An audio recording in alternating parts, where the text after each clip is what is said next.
asshole. A close look at Manny Pacquiao is a display of the place family holds for the fighter. But with his wife and children back in the Philippines, for these 8 weeks of training here in Hollywood, there's no one closer to him than Freddie Roach. For most trainers, boxing is more than a business, and Roach is no exception. Boxing is Freddie's life. He would rather live right next door, immediately next door to the gym than anywhere else. It's not just the commute. It's also he gets to spend as much time as he possibly can with the boxers. Quick. Speed. I need your power. The walls of Roach's wild card gym tell the stories of his life. But while there's a long list of championship fighters on his resume, his relationship with Pacquiao stands apart. Manny, we're pretty tight. I've trained a lot of good fighters, and I've had like 20 world champions, but he's my best project. He was very talented when he came to me, but a little bit rough around the edges, and just smoothing him out and getting him to be a better fighter was my best work to date. My mother's here. Don't hit me so much. Freddie is not only a trainer, but he's like my father and my brother. And he give me an advice every day. You know, the thing is, like, people say I'm 47, I'm not married, I don't have any kids yet. I says, you know what, I got like 15 in the gym, and Pacquiao's my favorite one. Try his lead out with the feints, okay? He's just very loyal to me, and I'm very loyal to him, and I don't think he'll ever fight without me in his corner. Roach first manned that corner in 2001, and Pacquiao's first fight in the U.S., when he was an unknown late replacement against South African Lelo Ledwaba. I think this guy just hit so hard that Ledwaba is totally on the defensive. That's a TKO victory for the very impressive Manny Pacquiao.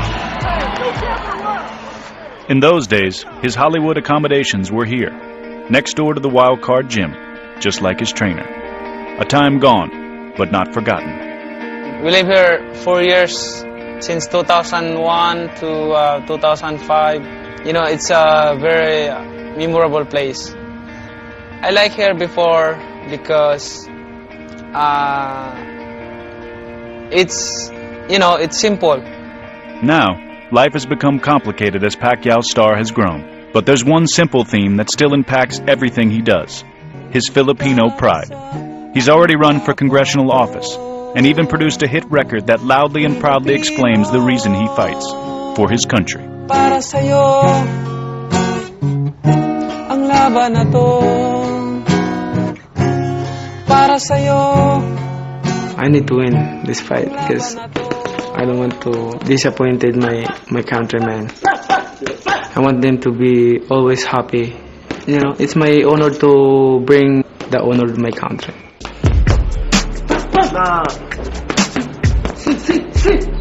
Still, though he's trained for over a dozen fights in the wild card, it wasn't until last month that he gave Roach an authentic Filipino flag to replace the paper version that's hung here for years. Give it to you, the real flag of the Philippines. See? Like that. Yeah. This way? Yeah. Beautiful.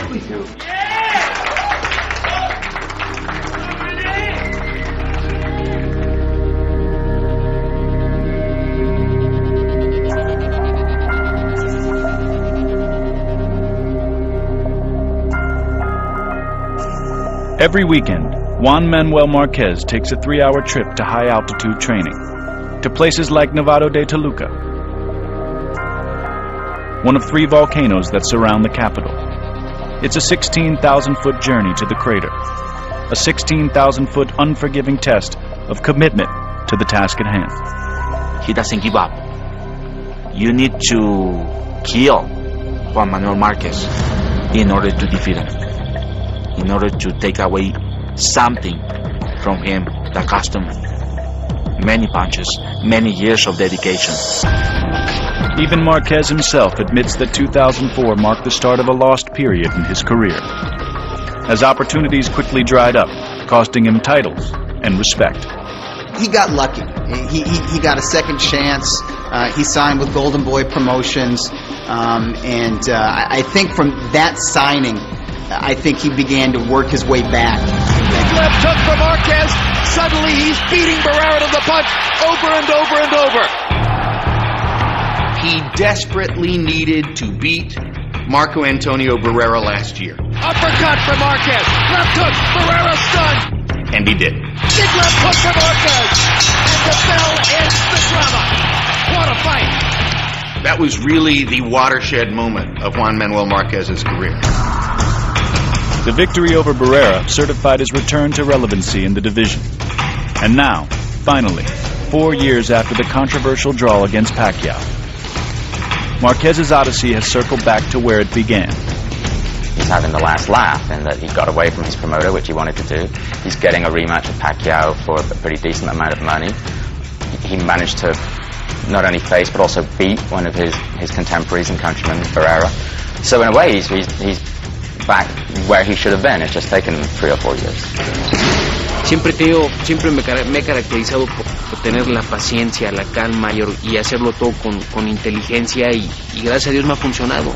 Ahorita Barrera ya no está, Morales ya no está, el que queda soy yo y más vale tarde que nunca.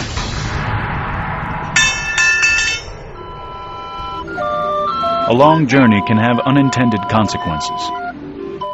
For Juan Manuel Marquez, the journey to boxing oblivion and back has left him standing, while his countrymen's time has passed. Meaning in this fight, more than ever before, the hopes of a nation will be riding on his back, rising and falling on the strength of his fists and the depth of his spirit. Mexican boxing fans see in their fighters an expression of who they are, and so their elite fighters touch something deep within their fans. Por eso me estoy preparando bastante bien, me estoy preparando, yo creo que, como siempre lo he dicho, siempre en cada pelea me preparo bien y en esa me estoy preparando mejor. ¿Por qué? Porque hay muchas esperanzas en mí, la gente mexicana y los fans y todo esperan que le gane a Manny Pacquiao y yo es lo que voy a intentar hacer el 15 de marzo. Mexican pride is everything. Marquez realizes with this win, he not only solidifies his own legacy, but he will finally get that acceptance from Mexican fight fans. It's been 4 years since Juan Manuel Marquez and Manny Pacquiao fought to a draw. Since that night, their paths have diverged, but ultimately brought them back to the same place.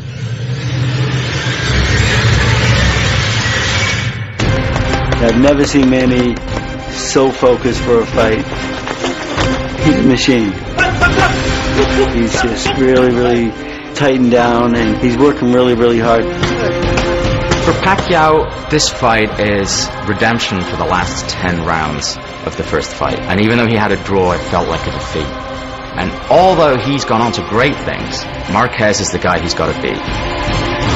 If Marquez wins the fight, then he has reached a brand new high water mark for him, a level of prominence and exposure where he's never been before. On March 15th, a dispute of the past is revived with a battle in the present, as time finally brings these two fighters together once more. This is a matchup that you've been waiting for 4 years. It's the coming together of national pride. Both fighters, in their minds and hearts, believe they cannot lose.